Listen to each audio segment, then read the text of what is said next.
Oh yeah, baby. Maktar Resort, let's go. Daddy needs himself a new pair of shoes. What a load of bullshit. What is up, you guys? Welcome back to another video. I do apologize for taking so long to get this one out. There's been a lot of work that went into getting this level done, and unfortunately, I cannot do this full time, so I can only do it in my free time. That being said, I do have a lot to show off, so let's go ahead and jump right into it. And before I get too far, you guys, I just wanted to say thank you so much for 800 subs. That is huge, and I greatly appreciate it. So right away, the first thing I wanted to show was some improvements to the main character, and that is the gloves now, the hands, I guess. They have a gripping animation, so whenever you squeeze the grip of the controller, they now animate. So it's a small detail, but it's a lot better than the flat, static hands I had before. And to go along with that, we also have an improved wrench. So if I go ahead and grab that.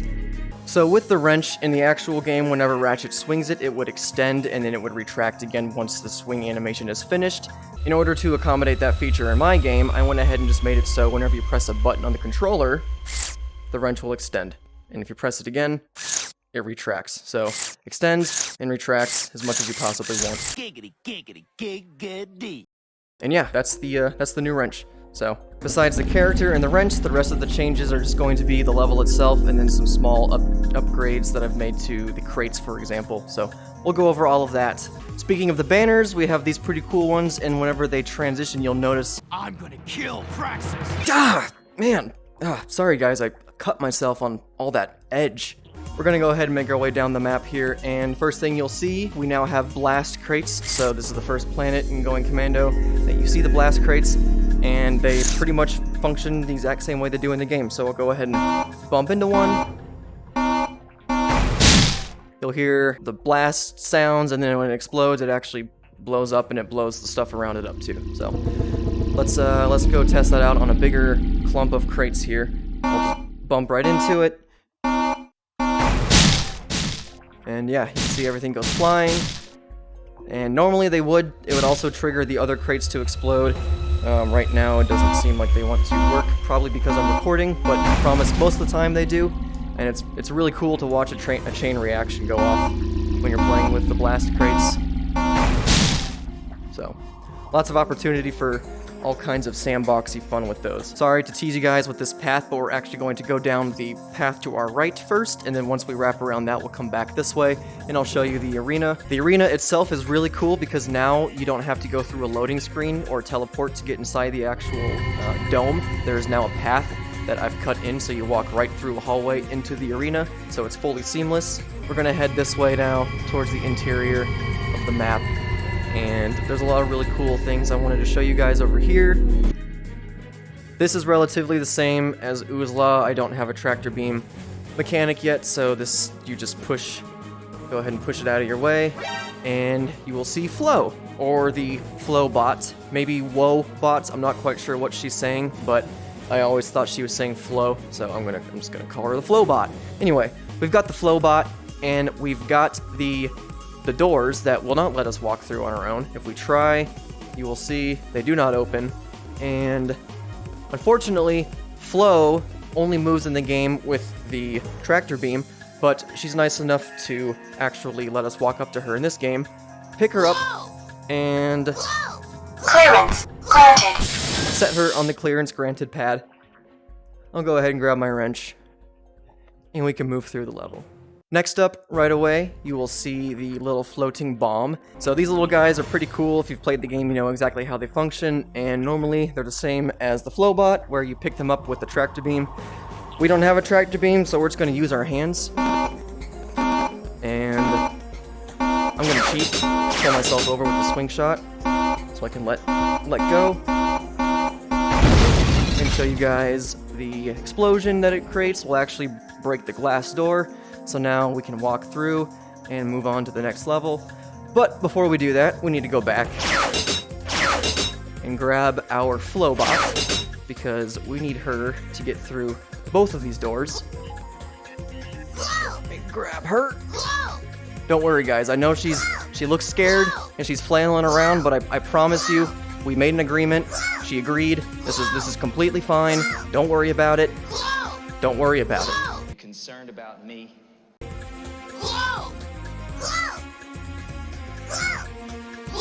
Alright, so we're just gonna bring her over here, and we're going to climb up this ladder Clearance granted. and set her down. She's not quite on the pad, but it's close enough. And I'm realizing I forgot my wrench, so let me just go grab that.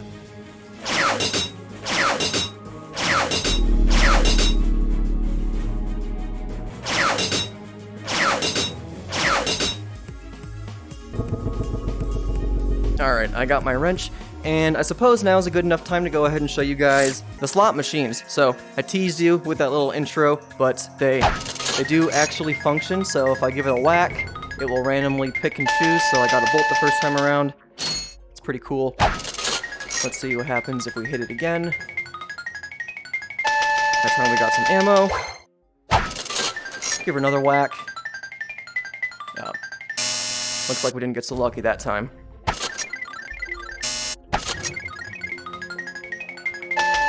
We got some health. Also, a fun thing about the health, I made small changes to that so you can actually pick it up and it plays the sound now, so that's cool.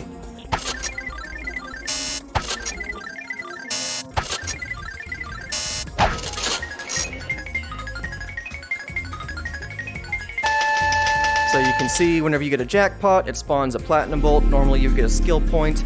I don't have skill points, but I do have platinum bolts.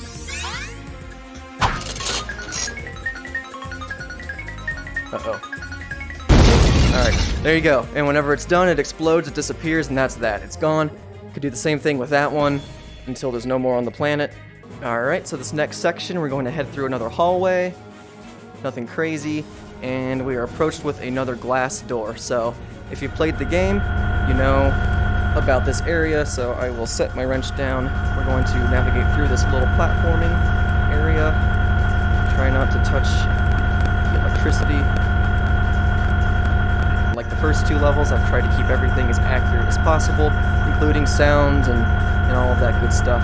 So, here we are, and then another minor detail regarding the little explosive bombs. If you grab one and you don't quite happen to make it to the end, and it explodes, I'll show you. I'll wait for that to blow up. It will spawn another one. So, we'll go ahead and grab that, and very quickly, I'm going to cheat. Alright, there we go. We made it just in time. So, yeah, that one's pretty hard to get through, but you can do it, and my slingshot helps quite a bit. So, we'll pick up our wrench. We're not going to need our free hands anymore, because for the most part, I think that's it as far as picking up items throughout the level. We can call this area finished, and we will be greeted with the final area of this zone, which normally would have a force field and a limo that would take you to the jamming array. The thugs have towed a moon-sized jamming array into Maktar Resort orbit. I do not have the jamming array in just yet. That's something that I'm even debating doing, only because of the way that you navigate the planet with it being a sphere. That's a technical challenge that I haven't even bothered looking into yet, so maybe it's easier than I realized, but as of right now, probably not going to happen for a while. Anyway, we still have the floating cameras that you would normally blow up with more of those explosive balls, and I did place my little under construction traffic cone to show you guys that. It's a feature that I will hopefully implement in the future. That is the first zone, and we'll go ahead and make our way back to the beginning of the map. By the way, you guys, I'm sorry if it seems like I'm shaky. I promise I'm not this shaky, but I think it's something to do with my tracking, so just try to ignore that. Alright, so like I said, once we finished up that area, we're going to go ahead and make our way down here. So it's a little bit messy from before, whenever we were playing with the crates, but all of these machines operate the same as before, so that's nothing crazy, nothing new I need to show you there. These crates will explode. Yeah, we're gonna go ahead and move along and try not to get hit by any crazy drivers flying overhead. Blow up some more crates. We are at our first elevator. Really simple. Nothing fancy. Normally there'd be a guy here you'd whack. Oh, that doesn't seem safe. Onto the limo. And if we walk onto the limo, it will take us And I'm gonna crouch down because this thing's actually pretty short, but normally in the game, it would just teleport you there with a little transition scene, but in my game, we're just gonna go ahead and enjoy the ride and get some views of the nebula, or of the resort that we've never really had before, flying around. And we're going to make our way right on over here. So, she came in a little hot. Clearly, oof, wow. Something broke there, but don't worry about that, no pun intended. A mechanic that I do not have in my game right now that I'm not sure I'm ever going to really bother getting in because it just doesn't really seem like it matters that much is the climbing mechanic. So you jump up here and nothing really happens. My hands can get stuck, but my body's going to fall. So to remedy that, I just added a little elevator here with a standard ladder, and now we're at the next section of the level. Normally would have some enemies, and there is, of course, the platinum bolt up here that if we use the crates to jump on like you're supposed to in the game, you're able to reach it and pick it up. Getting closer to the actual arena now, we are approached with our first wall jump of the game, and this was actually a fun little trick to figure out. I could have added an elevator and been lazy, but I said, maybe I could figure wall jumping out, and I did, so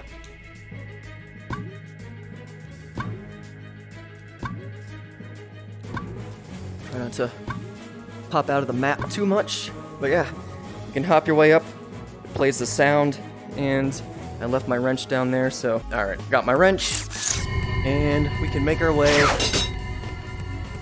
through the level.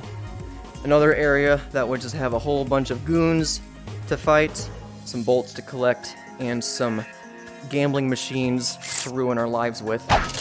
So pretty cool. I like this room, it looks really nice. I think the lighting turned out pretty great, and yeah, I'm pretty satisfied.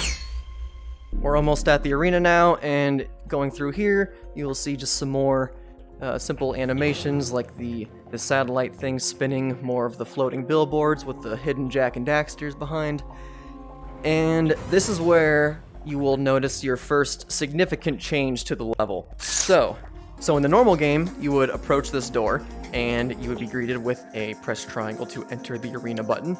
In my game, you walk up to it and it opens up, ignore the Z fighting, to a hallway, and we can just keep on going through this hallway because this hallway, if we keep on going,